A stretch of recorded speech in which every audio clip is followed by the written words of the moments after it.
La bestia en la cueva.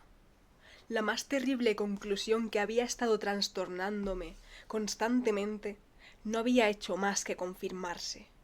No había nada que pudiera hacer, descorazonado en el gran y enrevesado recinto de la caverna de Mamut. Mirara a donde mirara, no había absolutamente nada que me pudiera dar una pista de dónde había una salida. Estaba perdido y sentía que no volvería jamás a contemplar un bendito amanecer, tampoco pasear por los agradables valles y montañas de todo ese hermoso mundo que está afuera. No había nada que hacer.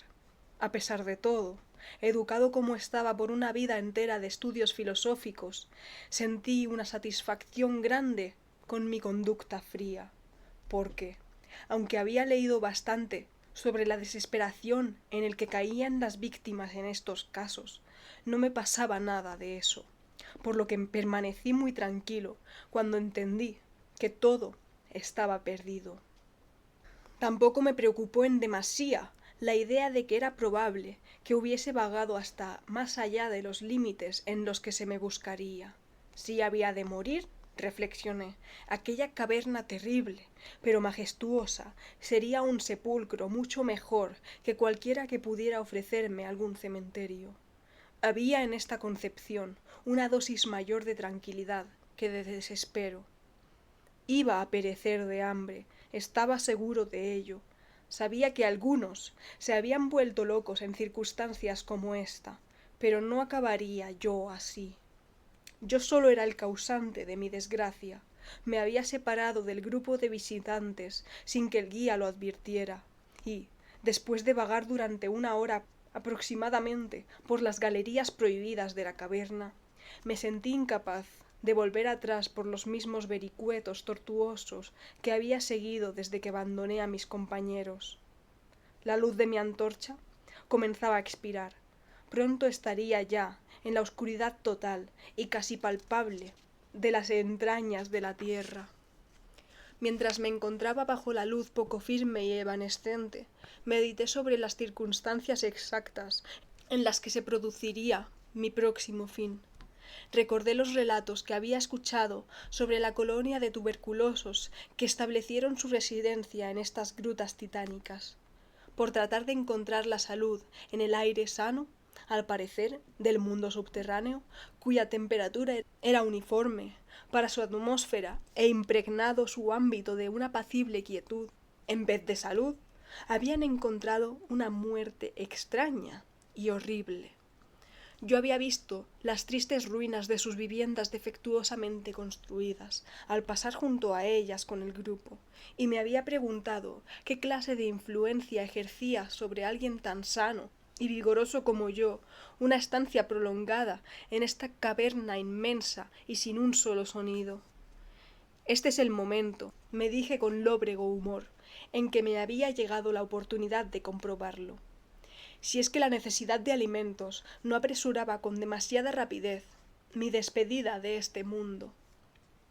Decidí no dejar una piedra sin remover, ni desechar ningún medio posible de escape, en tanto que se desvanecían en la oscuridad los últimos rayos espasmódicos de mi antorcha, de modo que, apelando a toda la fuerza de mis pulmones, proferí una serie de gritos fuertes, con la esperanza de que mi clamor atrajese la atención del guía. Sin embargo, pensé mientras gritaba que mis llamadas no tenían objeto y que mi voz, aunque magnificada y reflejada por los innumerables muros del negro laberinto que me rodeaba, no llegaría a más oídos que los míos. Igualmente, mi atención quedó fijada con un sobresalto al imaginar que escuchaba el suave ruido de pasos aproximándose sobre el rocoso pavimento de la caverna. ¿Era posible que estuviera cerca de recuperar mi libertad? ¿Habrían sido entonces vanas todas mis horribles aprensiones? ¿Se habría dado cuenta el guía de mi ausencia no autorizada del grupo y seguiría mi rastro por el laberinto de piedra caliza? Empujado por estas preguntas jubilosas que afloraban en mi imaginación, me hallaba dispuesto a renovar mis gritos con objeto de ser descubierto lo antes posible, cuando, en un instante, mi deleite se convirtió en horror a medida que escuchaba. Mi oído, que siempre había sido agudo y que estaba ahora mucho más agudizado por el completo silencio de la caverna, trajo a mí confusamente la noción temible e inesperada de que tales pasos no eran los que correspondían a ningún ser humano mortal. Los pasos del guía, que llevaba botas, hubieran sonado en la quietud ultraterrena de aquella región subterránea como una serie de golpes agudos e incisivos. Estos impactos, sin embargo, eran blandos y cautelosos, como producidos por las garras de un felino. Además, al escuchar con atención, me pareció distinguir las pisadas de 4 patas en lugar de 2 pies. No me quedó ninguna duda entonces de que mis gritos habían despertado y atraído a alguna bestia feroz, probablemente a un puma que se hubiera extraviado accidentalmente en el interior de la caverna. Consideré que era posible que el Todopoderoso destinara para mí una muerte más rápida y piadosa que la que me sobrevendría por hambre. Sin embargo, el instinto de conservación, que nunca duerme del todo, se agitó en mi seno, y aunque el escapar del peligro que se aproximaba no serviría sino para preservarme para un fin más duro y prolongado, determiné, a pesar de todo, vender mi vida lo más cara posible. Por muy extraño que pueda parecer, no podía mi mente atribuir al visitante intenciones que no fueran hostiles. Fue así como me quedé muy quieto, con la esperanza de que la bestia, al quedarse sin un sonido que la guiase, perdiese el rumbo, como me había sucedido a mí, y pasase de largo a mi lado. Pero no estaba destinada esta esperanza a realizarse. Los extraños pasos avanzaban sin titubear. Era evidente que el animal sentía mi olor, que sin duda podía seguirse desde una gran distancia en una atmósfera como la caverna, libre por completo de otros efluvios que pudieran distraerlo. También advertí, por tanto, que tendría que estar armado para defenderme de un misterioso e invisible ataque en la oscuridad, y tanteé a mi alrededor en busca de los mayores entre los fragmentos de roca que estaban esparcidos por todas partes en el suelo de la caverna. Y tomando uno en cada mano para su uso inmediato, esperé con resignación el resultado inevitable. Pasaban los instantes, y las horrendas pisadas de las zarpas se aproximaban. En verdad, era muy extraña la conducta de aquella criatura. La mayor parte del tiempo, las pisadas parecían ser las de un cuadrúpedo, que caminase con una singular falta de concordancia entre las patas anteriores y posteriores.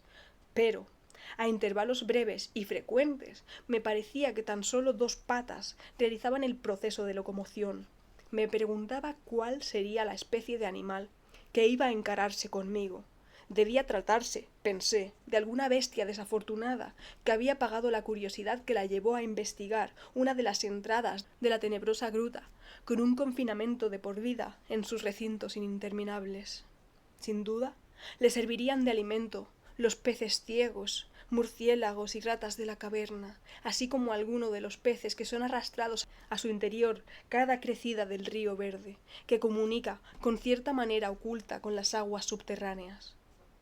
Ocupé mi terrible vigilia con grotescas conjeturas sobre las alteraciones que podría haber producido la vida en la caverna sobre la estructura física del animal.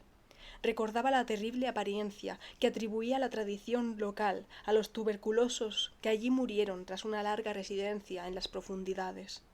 Entonces recordé con sobresalto que, aunque llegase a batir a mi antagonista, nunca contemplaría su forma, ya que mi antorcha se había extinguido hacía tiempo, y yo estaba por completo desprovisto de fósforos.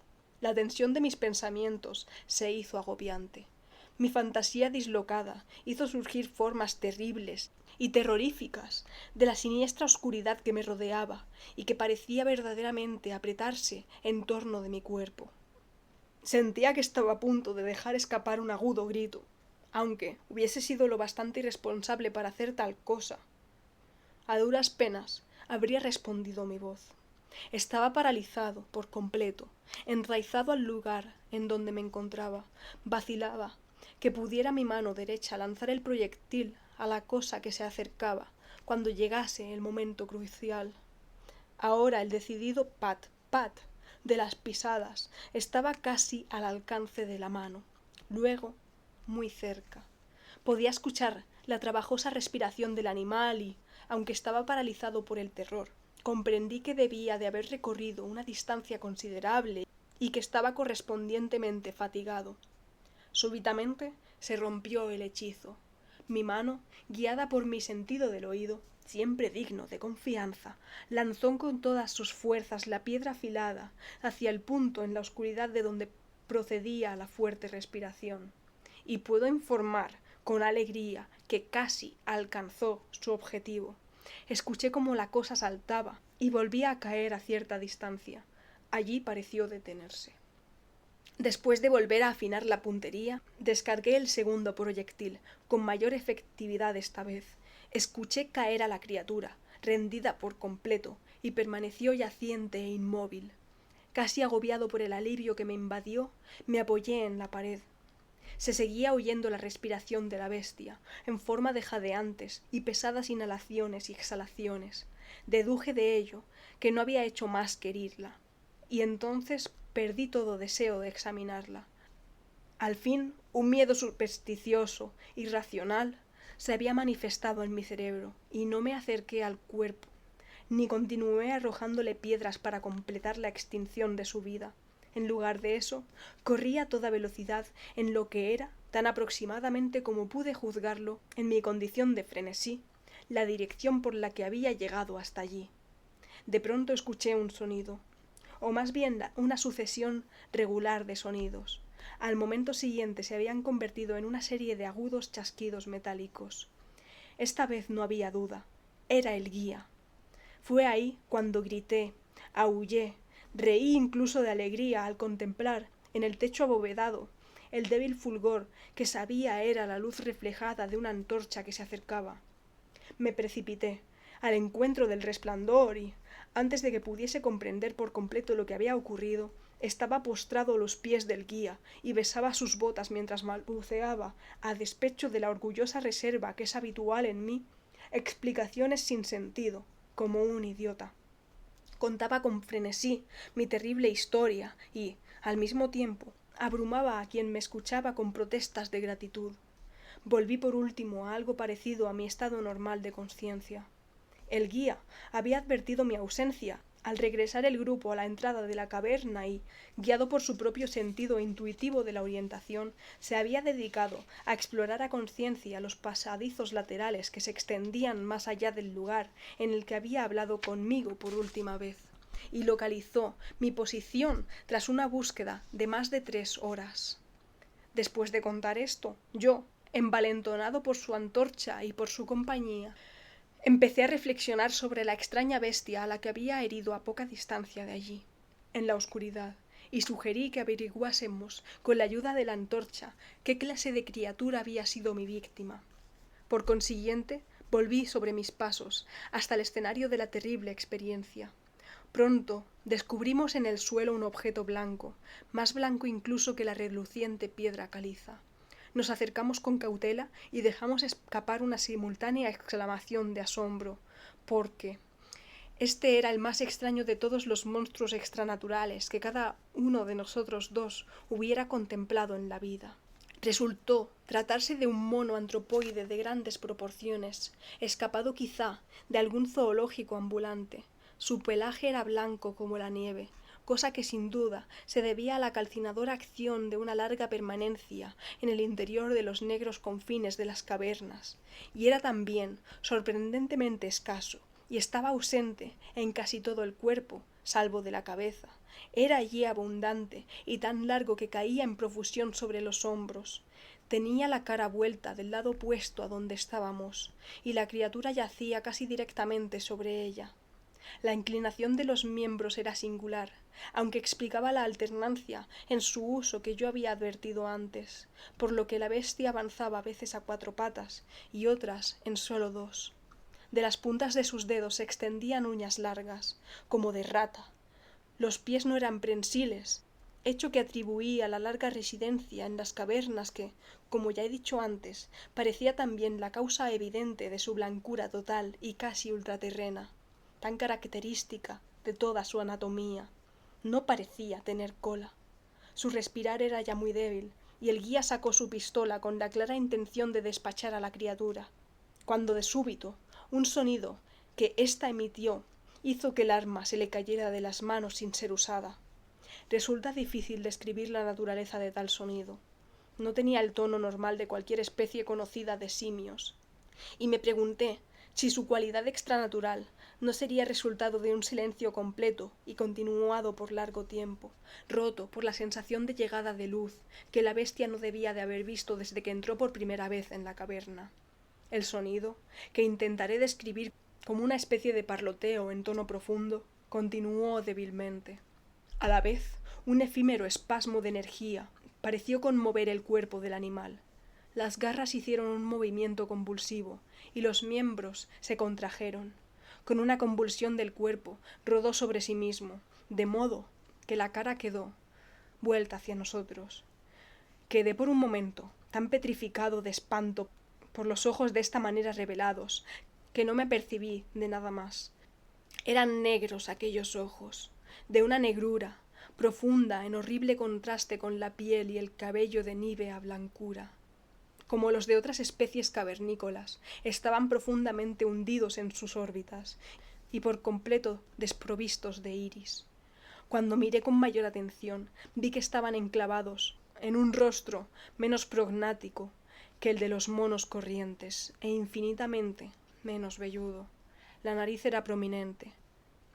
Mientras contemplábamos la enigmática visión que se representaba a nuestros ojos, los gruesos labios se abrieron y varios sonidos emanaron de ellos, tras lo cual la cosa se sumió en el descanso de la muerte. El guía cogió la mano de mi chaqueta y se estremeció tan violentamente que la luz se estremeció en una sola convulsión, proyectando en la pared tenebrosas sombras que parecían moverse. Yo no pude moverme.